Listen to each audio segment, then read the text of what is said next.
thank you very much for joining me, Ray. Well, it's a joy to be here.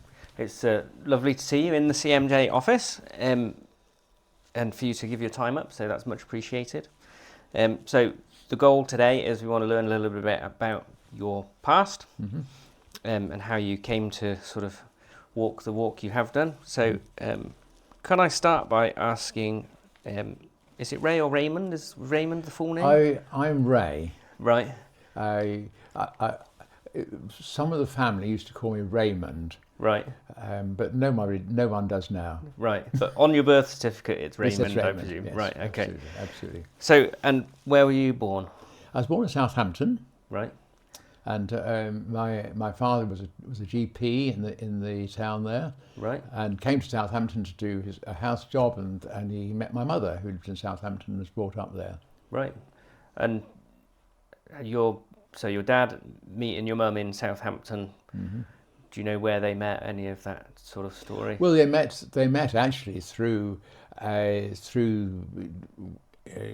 mother's sister's husband, who was running the local Crusader class, and my dad wanted to join the Crusaders and help the Crusaders, and met Oliver Stott. Right. And that's how they met. Right. Okay. So you've got a couple of years on me. So Crusader class. Crusader class. Well, yeah, the Crusaders were boys and girls, so separately. Bible classes that used to run, and it's now called Urban Saints. They changed their I've name. heard of that one. Well, right. you know that, yeah. Yeah. Oh, okay.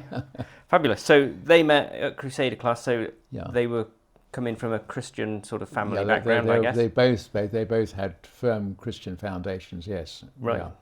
Okay, and then so they presumably got married, and you came along sometime. That's absolutely right. That. Yes. I was born in 1937. Right. So you can do your maths now. Wow. Yeah. Well, you're looking very well for it, I must say. So, did you have brothers and sisters? I got a sister who's 3 years younger. Yes. Right, and it was just the two of you then, as siblings. Yeah, right. Yeah. Okay. So, you grew up in Southampton. I grew up in Southampton, and my parents were part of a Brethren assembly, so that's a very open one. Right. So you weren't an Anglican in your upbringing then? No, I was not. No. Okay. That came later. Right. Okay. And any particularly sort of vivid memories of your sort of younger years, sort of pre-teens? Yes. Well, it's interesting. I mean, the memories to some extent were influenced by the war. Yes. My father actually was posted to South Wales. I think he was embarkation medical officer for the South Welsh ports. I think it was his title. Right. And so we went to live near Newport for about 18 months. Right. And you remember that then? I remember that. Right. That. And then we came back, and then he continued his. He was presumably. He was presumably demobbed and then continued his practice in Southampton. Right. Well, that was still before the war finished. Right. Okay. Yeah. So they lived through a sort of very challenging period It was really, wasn't it? Yeah. British but history. Of course, that's what I was brought up with. So. Yeah. And I remember saying to my dad when the war was over, I suppose there won't be any more news, will there? Well, there wouldn't have been quite such important news, certainly, no. Okay, so you were taken to the Brethren Church then by your... Yeah, absolutely. By your parents? Yes. Do you recall a particular time or moment when you thought, the gospel is for me, or or not? Interesting. I suppose really... it was the very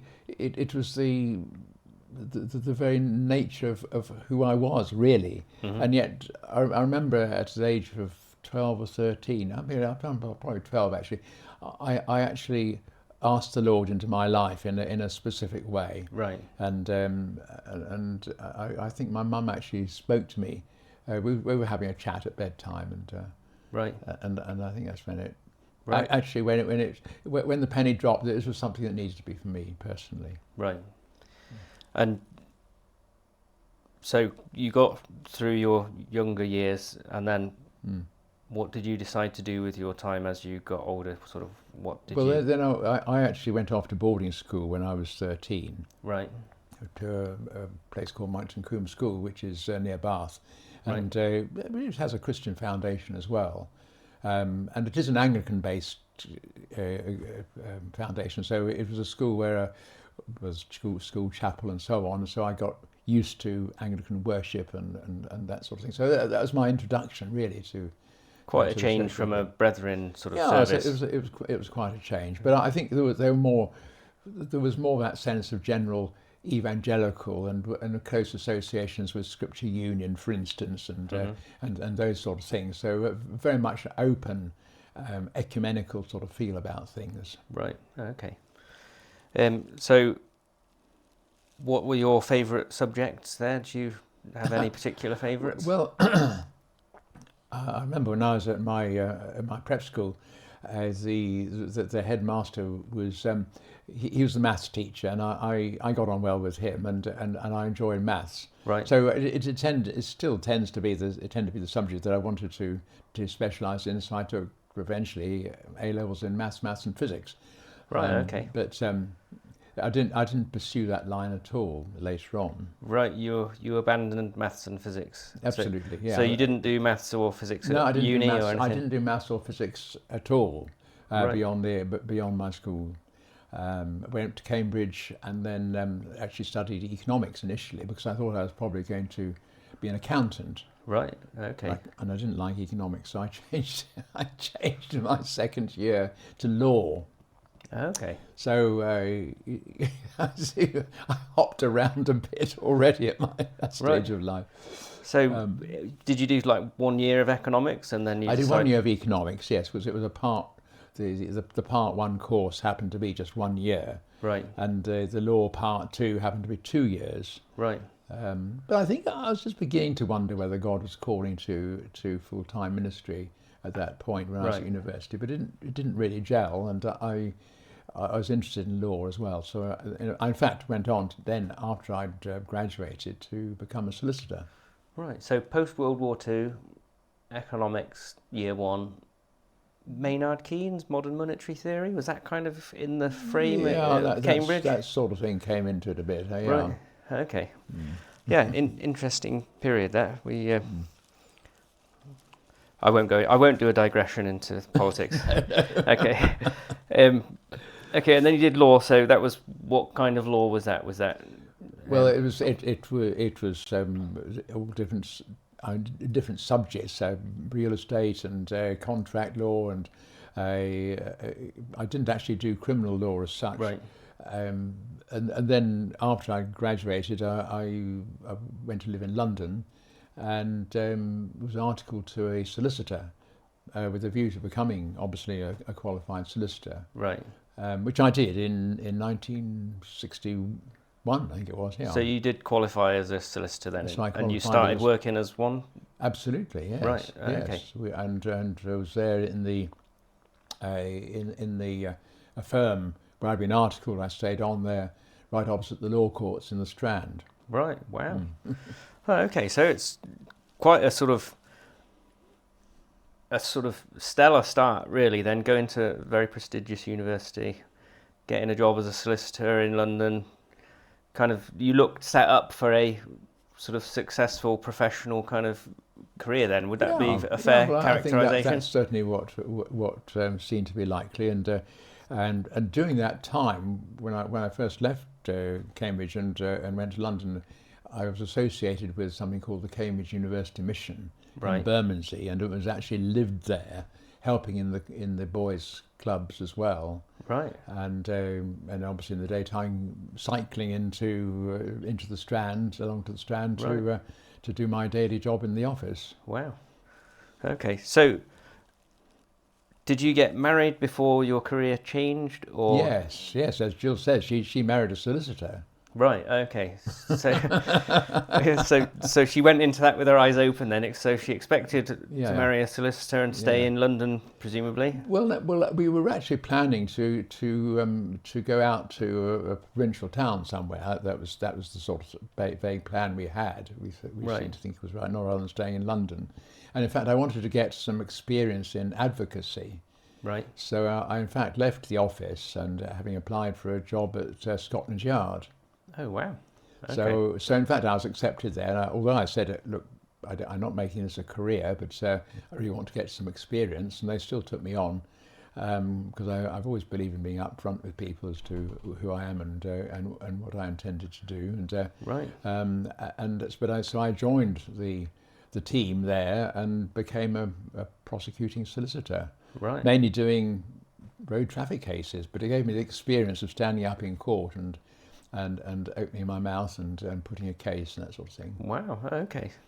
So, I don't suppose you've watched Suits, the series about some wealthy solicitors in the US? No. No. I've got images of that, but so some of the younger people watching might see those illusions. So were you employed by Scotland Yard then? So I was employed by Scotland Yard, yes. Right. Wow. Okay. And in fact, I did that for a couple of years. Right. And then the opportunity came. They were looking for someone initially to run a building project at the mission where I was still. This was the Cambridge University mission. Yes. Right.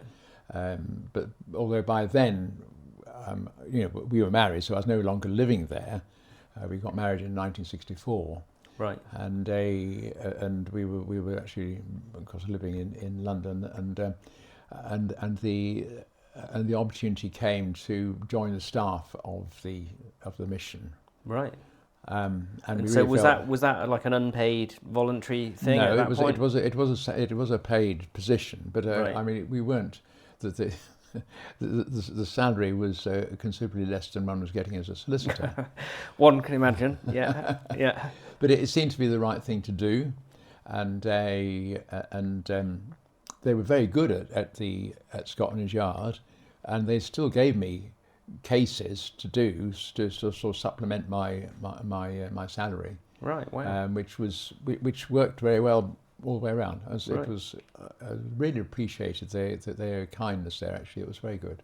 Right. But also, I was involved then much more in ministry, running this, running the organisation at CUM. Right. And we stayed on there for. I was there from 1965 through to 67 through to 72. So I was there for 5 years. Right. Okay, you're still 5 years before I was born, so this is all it's all ancient history. This is all yeah. So it's really interesting though. So we did kind of briefly. We skipped slightly over. You're married to Jill, still Yes. married. So Yes, that's absolutely. been a few years. You've been married now. Then. We've celebrated our 60th wedding anniversary last October. Wow! Congratulations. That's a fantastic milestone. So where did you two meet? Oh, that's interesting. Yes. Well, we actually met at just after a promenade concert at the Albert Hall. Right. Okay, so you'd gone there in a tux, had you, and bow tie, and Well, no, nothing special. I just happened to. There was a girl who'd come up from our assembly in Southampton, and she was going to be a nurse. She was trained as a nurse at Guy's Hospital, and so I said, "Well, come along to a prom," and then she brought a friend as well. So the three of us went in the car. In those days, you could just park the car anywhere near the Albert Hall, and it was there when you wanted to come out again. right. Anyway, the point was that we met some friends. I met some friends from Guy's Hospital, and he said, "Well, come and have a cup of coffee afterwards," and introduced these other two girls. So Right. and So were you Jill, driving? Jill was among that group, you see, because she was nursing at Guy's. Right. So that's how we met. So were you driving a Triumph Stag V8 or something like that, or? I was driving a little mini estate car Right, the Mini It is. Countryman. Yeah, that's right. Okay. With wood round the back, you know. Yeah. Oh, very nice. Very flash. Yeah. Okay. Right. So you met at a concert at the Royal Albert Hall then. Yeah, That was kind of how it set off. And Well, it started, and then our mutual friend Doug said, "Well, why don't you get Jill to sing in the choir that you're a part of? She's got a lovely voice," which she has. right. And so that's how it all began. That's how our courting began. Really, was within this Right. this choir called the London Christian Singers. Right. And did you sing in that choir as well? Yeah, then? yeah. Right. Okay. Right. So at some point you ended up in Israel. Yes. So how did that come about then? How did that come about? Well, after we were married in 1964, we then was working with the with CUM. We had our 3 girls.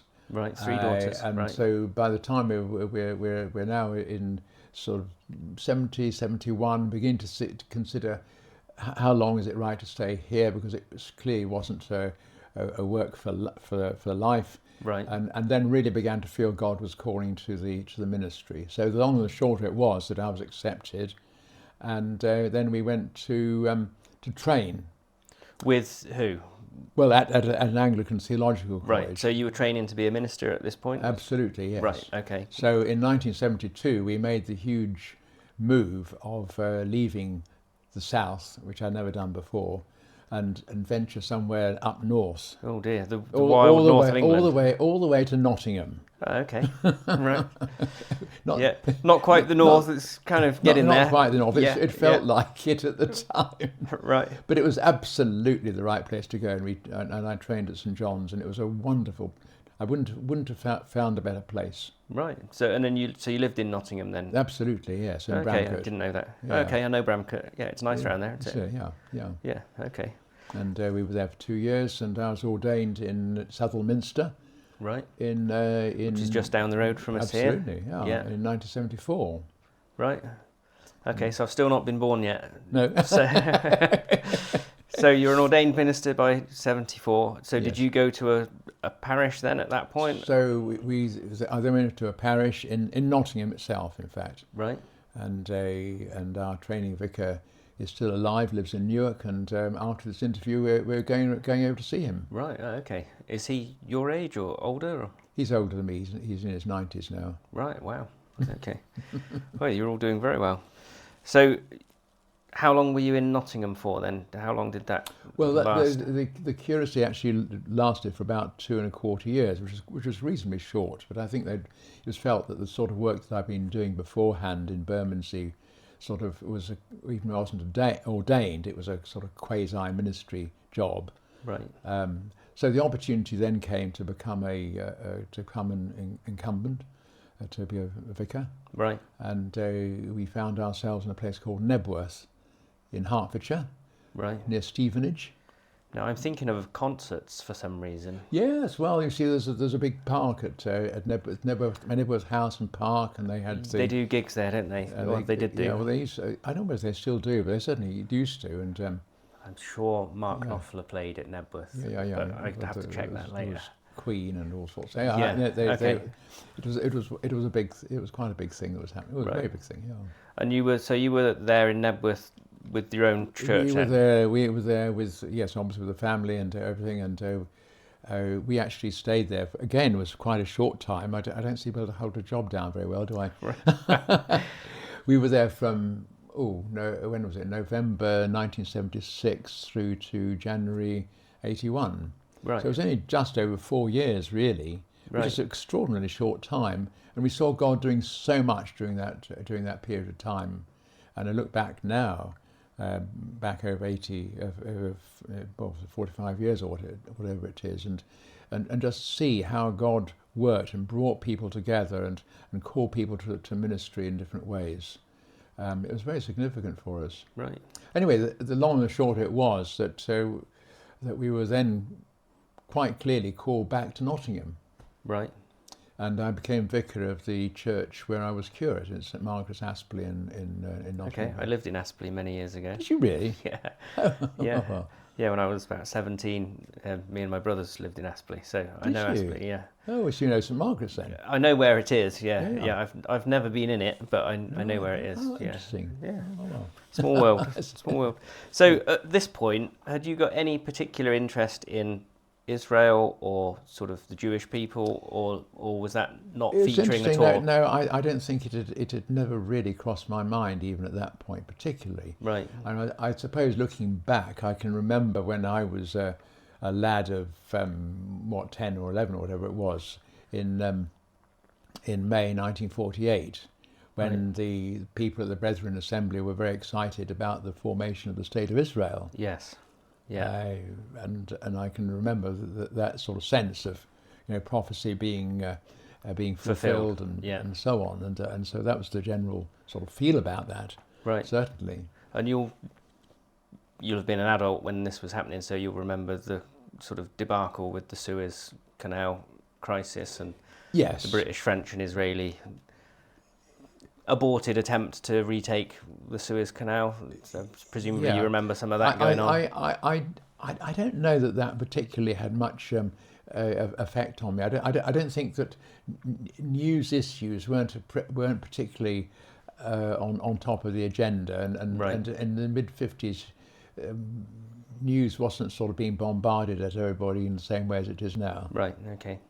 And then the 6-Day War. That one, did that Oh yes, feature I a bit do more remember in your that thinking? much more. Yes, most Yeah. certainly. Right. And a sense of amazement of what actually happened then, and again, I think feeling at that point, well, God seems to be in what's taking place here. Yeah. I remember sensing that, certainly. Right.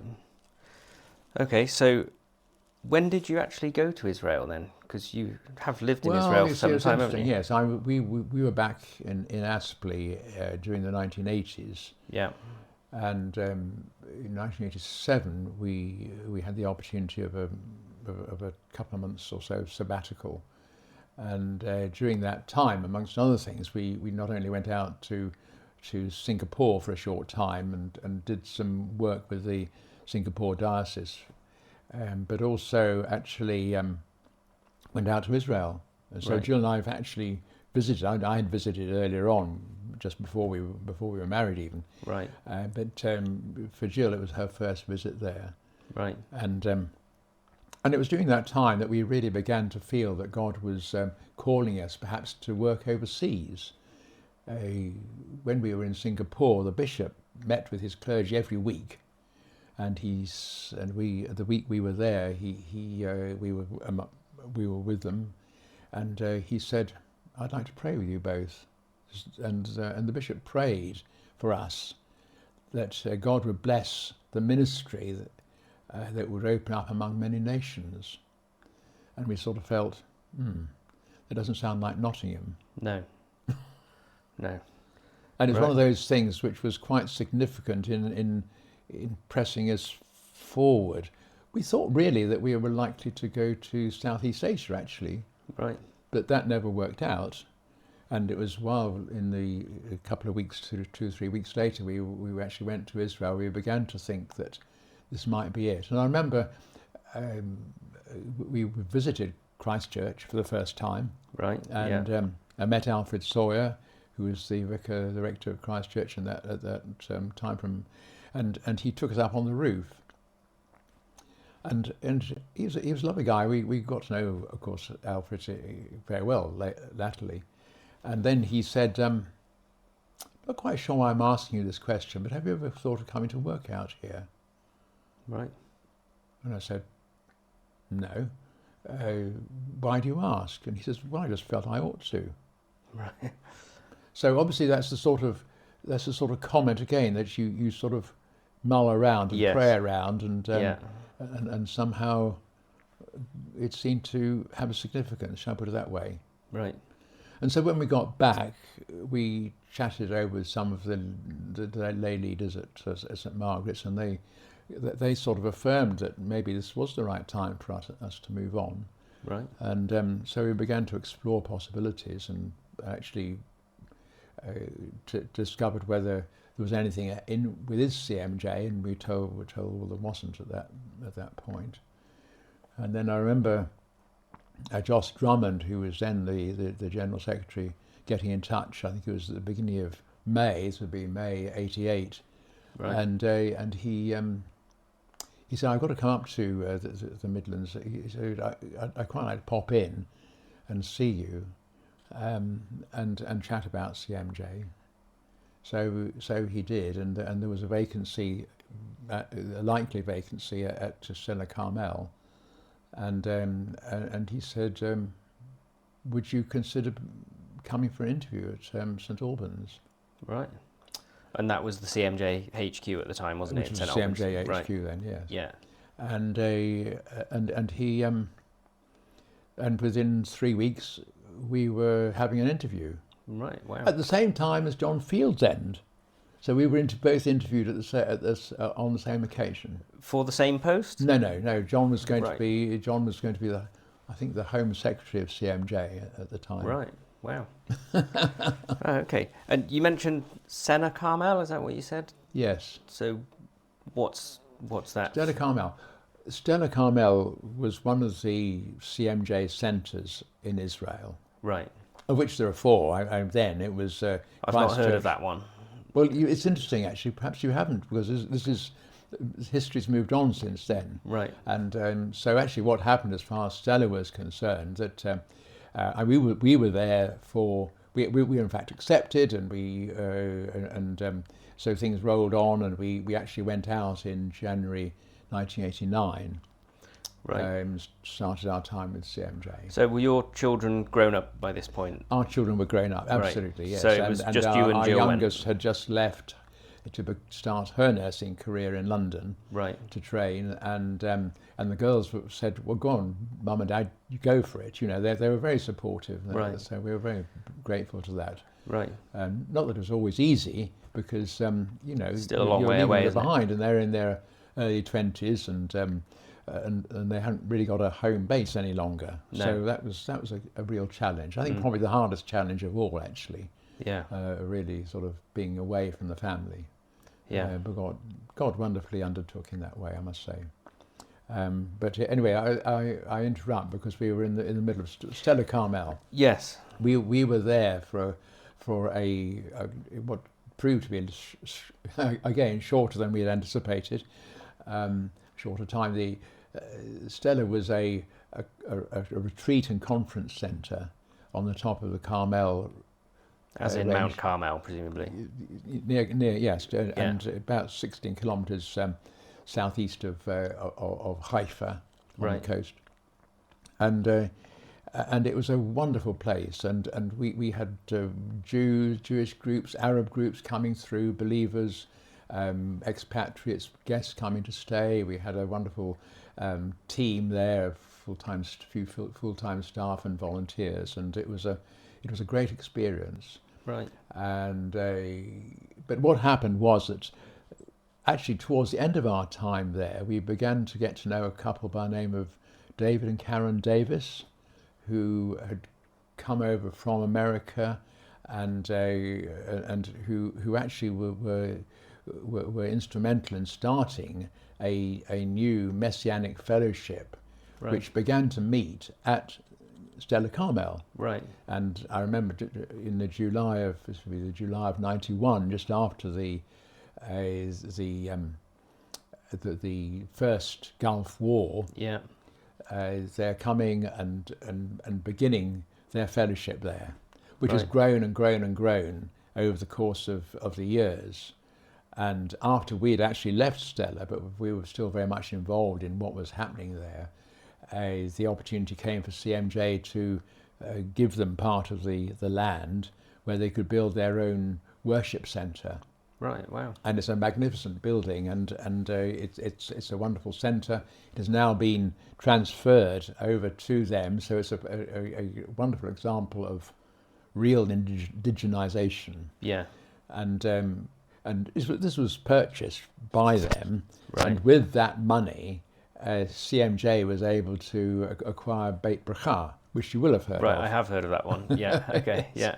Right. So that's a bit of potted history about Yeah. CMJ. So were you in Israel while the first Gulf War was going We on. were indeed, yes, at Stella Carmel. So, if memory serves, Saddam Hussein was firing Scud missiles in the direction of Israel during that time. Is that right? True, absolutely true. Yeah. And of course, it wasn't known as to what would be on the business end of the warheads. Right. And so we all had to prepare for the possibility of chemical warfare, which was the sort of alleged high risk, wasn't it, at the time with Saddam? And so we everyone was issued with gas masks, and we all had sealed rooms to go into, right, and so on. Now, in the event, I don't think any Scud missiles actually landed in Israel, did they? Or did he no, get a few in? They did. He did get a few in. I think there was something like 39 or 40, a number of which were really directed at Haifa. Right. So we heard some pretty hefty booms from time to time. Right. I don't think they were quite so interested in us on the top of the mountain a bit outside, but no. Yeah, and of course we had our sealed rooms, and it was a time when we would have had the option, if we wanted to go back to the UK. Yeah. But we really felt that we were called to Israel, and that we were to stay with the people and not to just scarper at the first sign of trouble. Yeah. So we were there all the way through, and it was in fact an amazing experience. Most of the community volunteers decided to stay. We felt we needed anyone who was under the age of 19 or something we said they'd have to go back. Right. But everyone else stayed. And I think there was a sense of fellowship and being together and praying together and worshipping together was very special. Yeah, there's nothing quite like an external threat to help people to set aside petty differences there and to sort of come together. And of course, the Gulf War only lasted 6 weeks. Yeah. Which is a bit different from what Israel's experiencing at present. Yes, it's a bit more. I think people kind of have an expectation with Israel, don't they, that there's always a small, brief exchange going on at some point or another, and it's not sort of anything to worry about. This time it seems like it is. It's very different. Much more extended. It's very different. Yeah, yeah.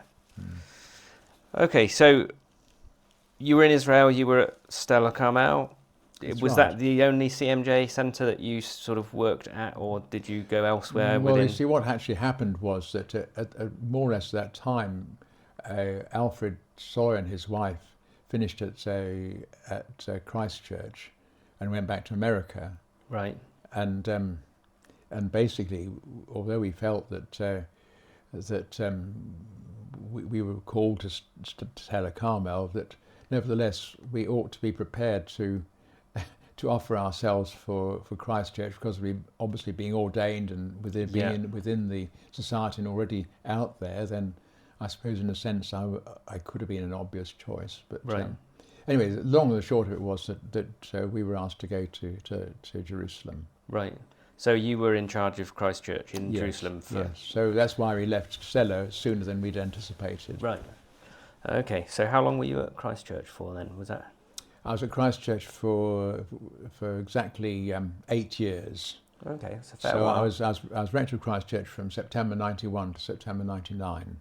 Right. Okay. So we're almost coming out to modern history now. Well, yeah, I mean, I've been alive a while now, so yeah, we're getting sort of a lot closer. So, I mean, did you learn Hebrew while you were out in Israel? Well, that's a good question, isn't it? I mean, yes. When we first went out, we were living at Beit Emmanuel, and we were part of an Ulpan class, which is the Hebrew class for learning Hebrew. Right. We learnt obviously a certain amount, but really, if you're going to learn the language properly, you need to be immersed in it. Mm-hmm. And the reality is, you're hearing and speaking too much English around, not in the class itself, but in general life. Right. Living within a basically English-speaking environment. Yeah. So, okay, you pick up a certain amount of language, but never enough to be able to teach or preach in it. So I never did. You'd be able to read some of that scroll behind you, though, would you? Do you think? Yeah. We learnt the text pretty well. Yeah. And yeah, I can certainly read Hebrew. not in a fluent sort of way, but I can, you get to understand a certain amount. And of course it's all, there's biblical Hebrew as well, which I've come to appreciate much more since we've been out there. Right, fabulous. Okay, so after Christchurch, your 8 years there, did you then leave Israel, or did you stay in Israel? What happened next? As you know, with CMJ, it's never without its times of change. One might almost use the word crisis from time to time, one way or another. Yeah.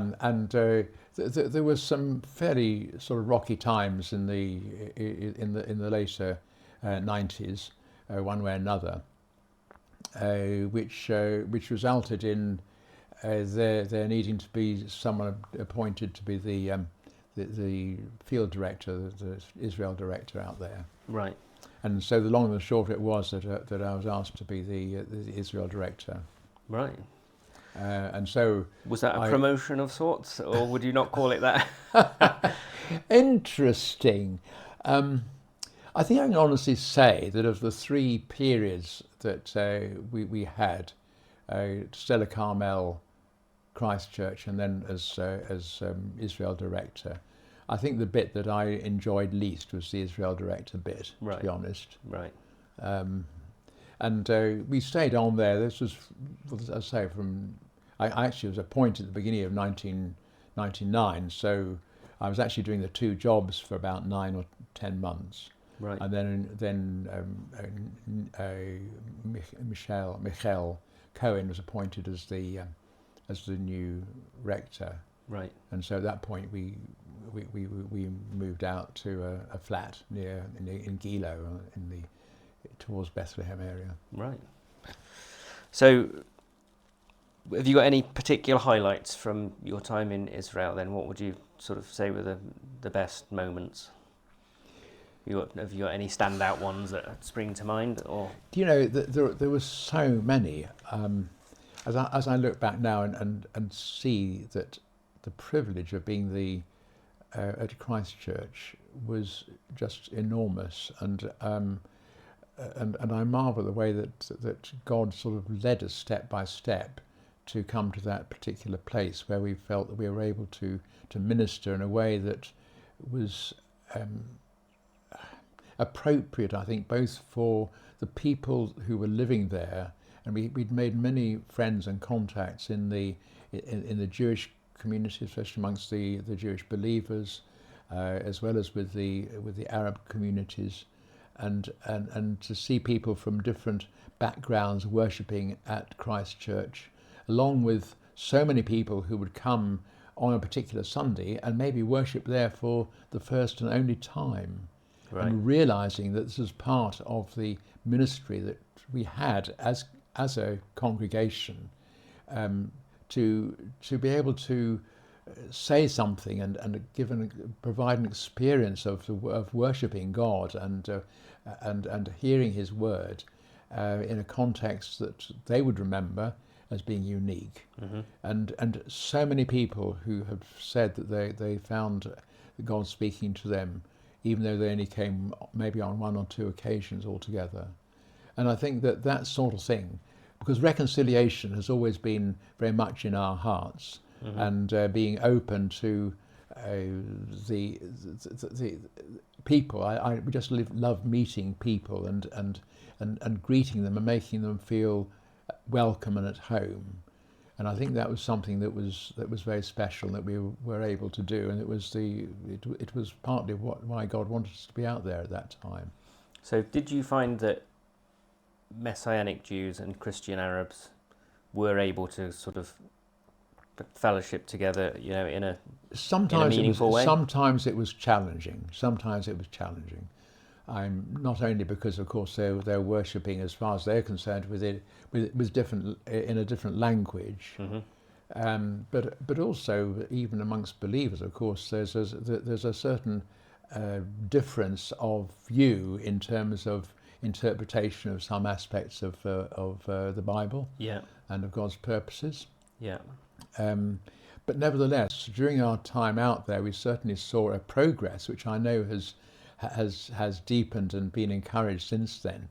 of believers from the Jewish and the Arab communities coming together, Right. and really seeking God together. Yeah. And I know one or two people who have really promoted that in a major way, which has been, I think, a real blessing. Yeah. Yeah. I mean, it's not an easy thing, I can imagine, for, No, it's not. for a lot of people. It's not an easy thing at No. all. And yet, even within the different interpretations or emphases, perhaps I can put it like that, nevertheless, there is the overarching sense of there being brothers Mm-hmm. in the Lord, Yeah. Yeah. brothers and sisters, and that's so important. And twice a year now they have. It started when we were out there, and we didn't initiate it, but going out into a more desert sort of environment, and spending a couple of days there, and entitled "Sitting at the Feet of Jesus." So in the sort of the quiet of a more desolate place, Mm-hmm. Is that really the Negev? seeking God together. Often in the Negev, yeah. Right. That sounds really good. Okay. I've pretty much used our time up, so I'll draw it to a close. When did you leave Israel then? So we got to 99, I think. That's right. Well, we were. I was doing the job as Israel director until June 2002, Right. and which is when we came home. Right. Anyway, no, in a sense, we came back actually exactly when I was 65. Right. Okay. So that made it a sort of a nice sort of rounding off Yeah. moment. The then general director of CMJ, Tony Higton, I think he really felt that he wanted to be, as general director, wanted to be more based in Israel than in the UK, which is fair enough, Yeah. after all, Yeah. because at that time the CMJ was still very much a unit, sort of a singular entity. entity. Yeah. And we really felt that as well, that it was going to be easier for him really to do that if he was, because he was really taking on the mantle of Israel director as well when I left. Right. And so it seemed to be an appropriate time when I was 65, and we wanted to get back, and I mean, we had grandchildren starting to pop out all over the place, and so we thought it was a good thing to get to know the family again and spend time with them, which was tremendous. Yeah. And also, we were able to do quite a lot of deputation work for CMJ. So most weekends, or many weekends, we would be out and about with CMJ in different places. You don't strike me as the hit 65 and then sit with your feet up and do nothing kind of guy. No, that's never really been quite our... No, it's not your style, is it? So, so from 2002 then, you've been not employed by CMJ, would that be right? But you've been working on CMJ's behalf in deputations, yes, and that's the idea. Yes, doing what you can to sort of raise the profile. And for many years, I was a trustee as well. Right. Until a few years ago, and you're now the president of CMJ. And then I was asked to be president. Yeah. I'm not exactly a bishop, but never mind. I do have actually quite a corporate memory that's been built up over the years. Yeah. So that for instance, you're talking to me now, and you never really heard of Stella Carmel. No, I hadn't. No. No. So that it's there are a lot of things that somehow get dropped off as time goes by. Exactly. Yeah, which is why I think it's good.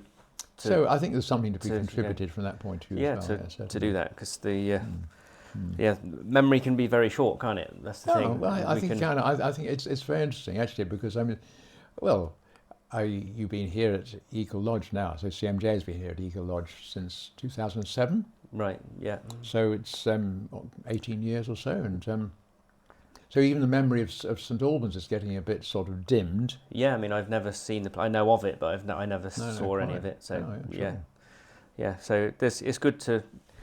It's a very Jewish thing, isn't it, to remember?